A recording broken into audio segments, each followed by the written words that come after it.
বাংলাকে ভাগ করার যে পরিকল্পনা ব্রিটিশ করেছিল তার বিরুদ্ধে রকি বন্ধনের দিন আমাদের রবীন্দ্রনাথ ঠাকুর নেবে রাস্তায় বলেছিলেন, বাংলার মাটি, বাংলার জল, বাংলার বায়ু, বাংলার স্থল পূর্ণ হোক, পূর্ণ হোক, পূর্ণ হোক। এবং উনি ধর্ম বিশেষে সব বাঙালিকে এক করার জন্য বলেছিলেন, বাঙালির ঘরে যত ভাই বোন এক হোক, এক হোক, এক হোক। এবং আজকে আবার আমাদের বাংলা ভাষার উপরে সন্ত্রাস আসছে, বাঙালির অস্তিত্বকে নষ্ট করার একটা চেষ্টা হচ্ছে।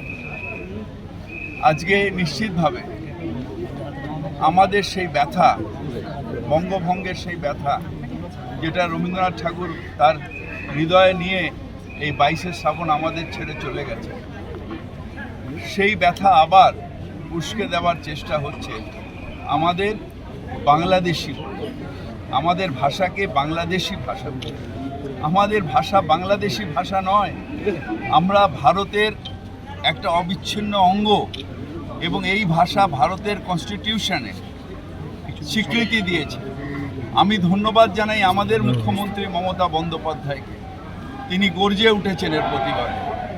সেই দিন এর বিরুদ্ধে রাস্তায় নেমেছিলেন রবীন্দ্রনাথ ঠাকুর, আজকে রাস্তায় নেমেছেন আমাদের মুখ্যমন্ত্রী মমতা বন্দ্যোপাধ্যায়।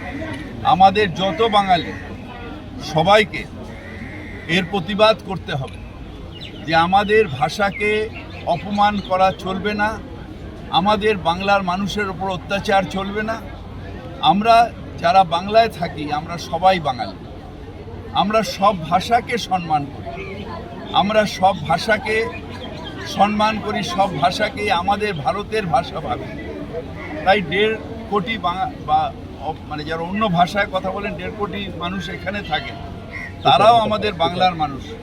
সেই ভাষাকে আমরা সব সম্মান করি, গুজরাটি ভাষা, হিন্দি ভাষা, উড়িয়া ভাষা, বিহারি ভাষা, সব ভাষা। কিন্তু আমাদের ভাষাকেও অসম্মান করবেন না। আমরা যারা বাংলায় কথা বলি বাংলাদেশি নই, আমরা ভারতীয়, আমরা ভারতীয় বাঙালি। কোথাও কি ভাষা সন্ত্রাসের সাধারণ মানুষ আতঙ্কিত? হ্যাঁ, ভাষার সন্ত্রাসের সাধারণ মানুষ আতঙ্কিত? সাধারণ মানুষের উপরই তো অত্যাচার হচ্ছে।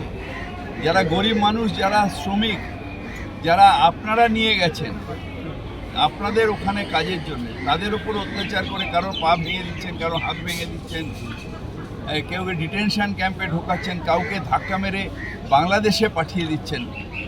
এটা কি হচ্ছে? এই সন্ত্রাস কেন ভারতের মধ্যে?